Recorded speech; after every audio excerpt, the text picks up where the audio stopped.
I said, Brody, man, I wish I could, I can't. I really can't. I be feeling like a burden if I'm being honest. Facts. I was lying growing up, I broke so many promises. Feel like they hate me in the city now. Right. But I would die for everybody. How are you? Good. I'm so happy to have you here. Thank you. Glad to be here. For sure. How are you feeling? What's going on? Feeling good, you know, just working, just trying to stay creative. Right. Feeling good. Right. So tell the people about yourself, Kristin Clark, what you do, who you are. So I'm Kristin, and I'm a singer. I sing gospel and Christian music. Right now, I'm planning a concert to celebrate like my second album that just came out last year. So. Wait, so your second album? So when's your first album come out? That came out in 2001. 2001? Yeah. Right? What is this? 2000. What is this? 2021. I'm about to say, I was like, wait. 2000 middle school. Okay, 2021. Okay, got it. I was like, 2001. 2001. Yep, that was it. No, 2021. How long have you been making music for, though? So professionally, just for like 3 years or so. Okay. But I've done music like my whole life. Yeah. I love music. I started writing music when I was 5 years old. So. See, I don't have that same story. I started writing. So I've been a poet for a while, but I started writing music when I was 15. Okay. Yeah, so I was terrible. It was not good. It was a journey to get to this point. I'm so thankful for God. I'm sure it was good. No, it was not good. I'm objective to it was not good. It's okay though. Okay. Have you always been a talented singer? Is it something you had to work at, or something I definitely had to work at, and I had to build my confidence in it for sure. Yeah. Because when I was younger, you know, different people made comments about my singing. It's too quiet. It's too soft, and that really like discouraged me. Like, oh, I can't sing. But, you know, God kept giving me music to write and to sing. So I'm like, you know, no matter what anybody says, I'm just going to put it out there. Right. So it's one of those things that just comes to you as opposed to something you force out. Right, definitely. Yeah. No, I think that's what it is with a lot of artists and musicians that makes them so unique. The ones who actually know, who are pulling from the source. You know, there's like a difference you can tell. Like when you have these artists that I guess, no offense to anybody, when you have artists that are making music that you can tell it's not genuine, right? Versus the people who are really pulling from somewhere that's real, you know? That's so true. Yeah. And even like when I do try to like force it, it just won't happen. Yeah, you exactly. know? Yeah. Exactly. It has to be something that feels right. Right. So how much do you think the church has played a role in the way that you create your music? I want to talk about it because I think that it's a hard discussion to have because I don't know if you heard my music before. Yes. But I go there in the honesty route, you know, like not to say that like, you know, I'm all over the place, but I am honest, right? I am honest about the things I've experienced, what I've gone through, and I try to bring that, and sometimes I shy away from it, but I try to bring that to the audience that is the church, right?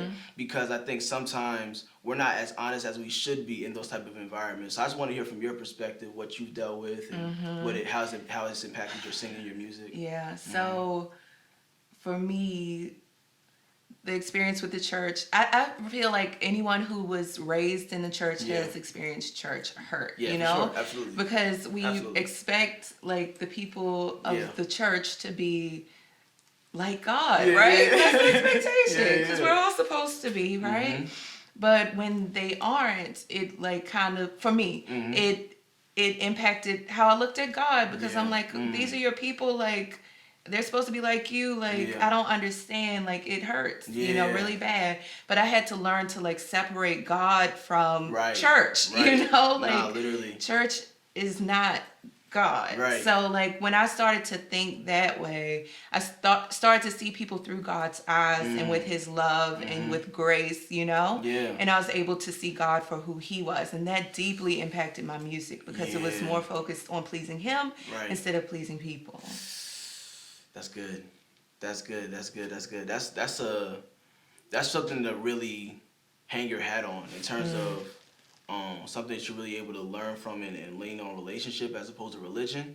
Yeah. I don't know. It's tough, man. There was a section in my life where I completely renounced like church. Like this is like after I grew up in the church and I went to college on my own, and I think I was at the wrong church and I was seeing certain things happen, and I was like, man, church is about money, this, that, and the third, whatever. But I think that, like you were alluding to, when I was able to find that love from God and understand more about Him and what He really intended church to be, it became about that relationship as opposed to whatever was happening in the church. Right. You know? So how much do you feel as though love plays a factor in these things that you're talking about when it comes to like making music or even discovering more about God? Yeah, I think it all starts with loving God, right? And getting to know Him more and more, and that's how we can really show our love for Him. Yeah. And then from that, we can love ourselves, Right.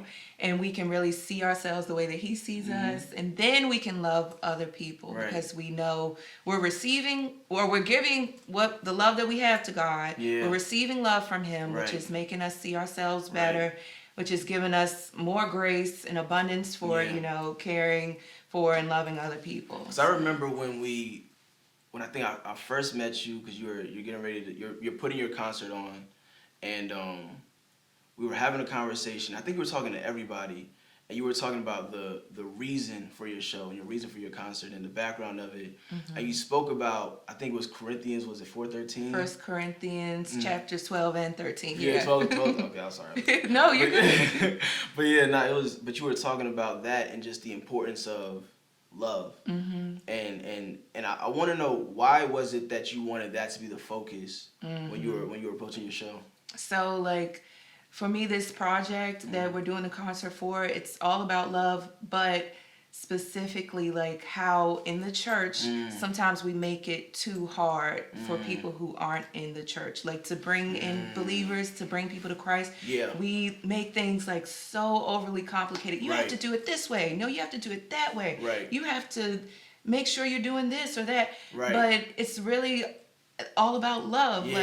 God sent Jesus to die for our sins out of love, you know? So we could just like, all of God's rules and, all of that is very important. But sometimes we have to allow people to get that there. Grace. Right? But we have to even give them the time to get in the door first. But we're pushing people out of the door because we're putting, too many restrictions on people. Which is unrealistic and not even how God is. I remember I was, so I took, have you ever heard of the Enneagram test? No.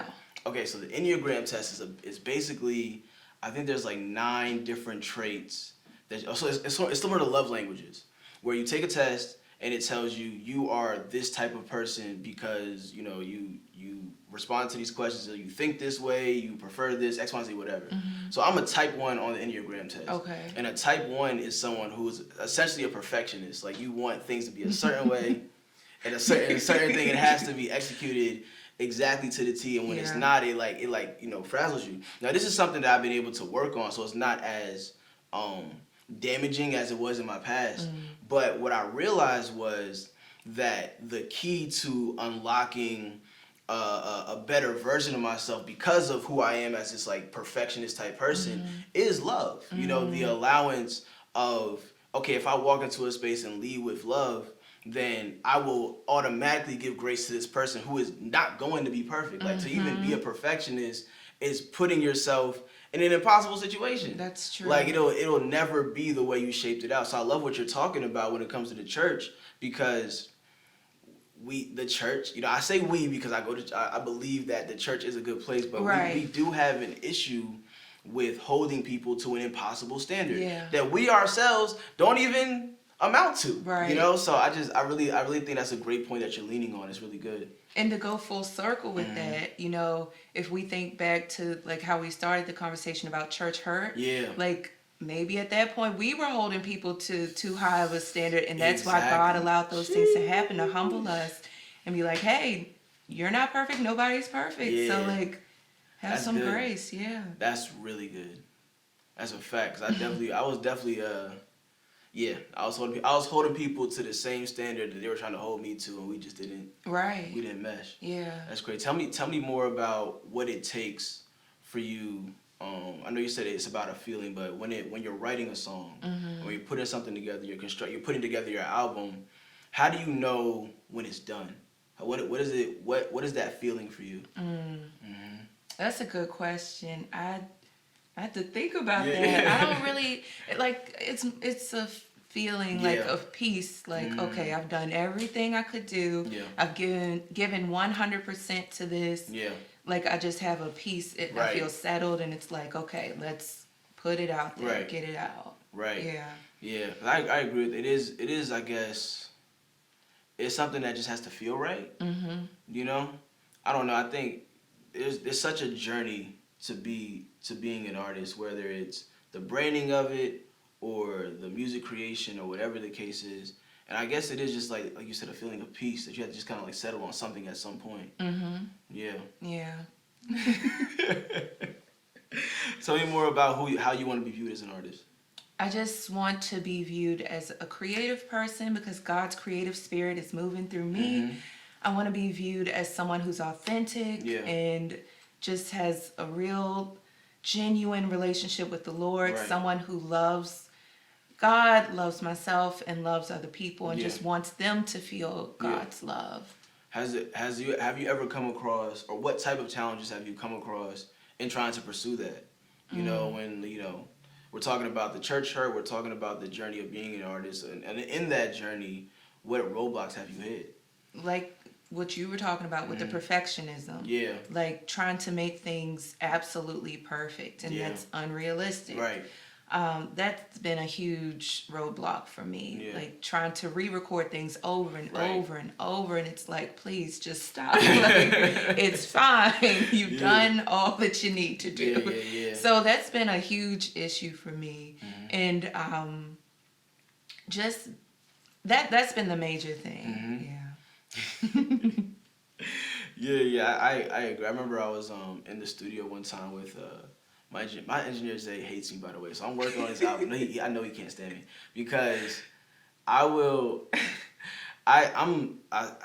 trying to get better at it. I'm trying to like let it go, but if I listen to a song, let's say, I don't know, I hear my mouth open at like 1 minute and 34 seconds, I'm like, take it out. You know? I'm the same way. I'm like, take stop. it out. Like, please, right. But I'll catch it later sometimes, you know? Like, I'll catch it maybe, I don't know, 2-3 weeks after he said it, and I'm like, okay, it's done, it's good. And then I text him back, like, bro, change this. I know he's mad, because we were supposed to be done with the album maybe like a month ago, and he's like, bro, you keep making these small changes, it's good. Yeah. And it's funny because the album is actually called You Are Already Good Enough. I think I told you that before. Yeah, but I'm still battling with, because even, I'm like, okay, if this is supposed to be called You Are Already Good Enough, technically I shouldn't change this. Exactly. You gotta just stop yourself. You're right. I'm just giving you advice here because I'm the same way. Mm-hmm. You gotta like actively say stop it. Right. And just let it go, let it be what it is, because it's gonna bless somebody. You know? Perfectionism isn't gonna necessarily bless somebody. Like, it's perfect. Just let it be. Yeah. Even with the crackles and the clips and my mouth opening up at 1 minute and 32 seconds, it definitely is perfect the way it is. Yeah, you're right. I need to receive that. Yes, just let it be what it is. Yeah, for sure. Because one thing I'm learning too is that in my imperfections, it's encouraging someone else, because it's like, oh, she's not like perfect, but she's doing it. Like, you know, and that is, people have come to me and told me literally that's encouraging to them, that I'm just doing it. Just the fact that I'm doing it is encouraging to them. Would you say that's your biggest point of growth, like that realization that me doing it is enough? Or would you say there's something else that you realized in your artistry that has made you, I guess, more comfortable in doing what you do? I would say that's a big part of it, just accepting things for how they are at this time. That doesn't mean it can't get better down the road. Like, just learning to like be present and accept things for how they are. That has been a major growth. I like what you said about being present. Yeah, I think that might be one of the most important things, is that presence. Yeah, tell me more about that. Speak to that feeling a little bit, like of being present in moments. So, like, along the journey of like even doing this concert, I'm trying to actively be present in the moment and be grateful. And not think about this and that. And just like, it's been moments where I'll just sit and say, God, I'm so grateful that this person and that person is willing to work with me. And I've been able to build this connection, and I've been able to release 2 albums. What? Like, how is this happening? Like, just taking a moment and just really like assessing what I've already accomplished and being grateful for that. instead of thinking about what I haven't done or Right. what I want to do, you know? Right. So I know that we talked about love. We talked about how important that is. What's something that you really want to leave people with? You know, as you stamp your artistry. So for my artistry, I just want people to feel God's love and experience his love in a new way. Yeah. I know like more and more people are leaving the church, Yeah. you know. I just want people to know who God is for real Yeah. and how much he loves them. And from this particular project, God gave me the tagline, love God, love you, and people too. So I just want people to be able to love him, love themselves, Right. and then love each other. Do you feel like you yourself, do you take on that action to go and get people and bring them to the church?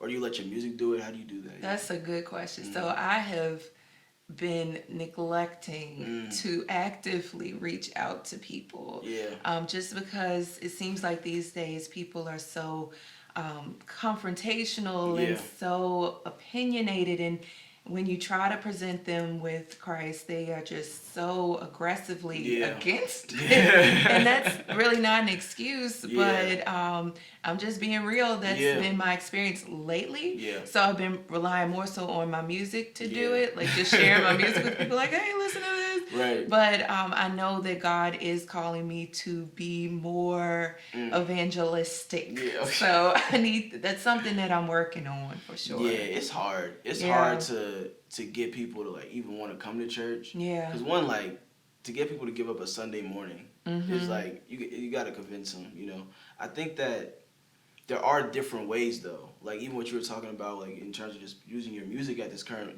moment in your life, I do think that, you know, using our music, using our different creative avenues is a way for us to express and connect with people as opposed to just saying come to church. You know, because sometimes the music that they hear is really enough to get them started, and maybe they open up the Bible without coming to the church. You know what I mean? That's true. And then we can go from there. So I think it's just about finding that proper starting point, depending on who you're talking to, and so on and so forth. That's so true, Yeah. and that was registering for me because we don't even have to be religious about that. Exactly.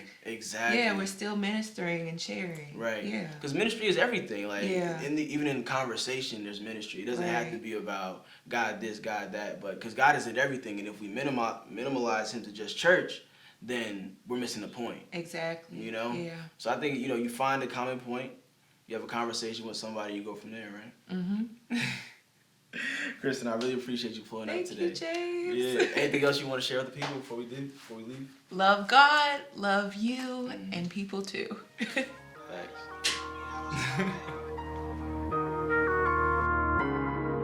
Whoa, God, you ain't tell me I was poppin'.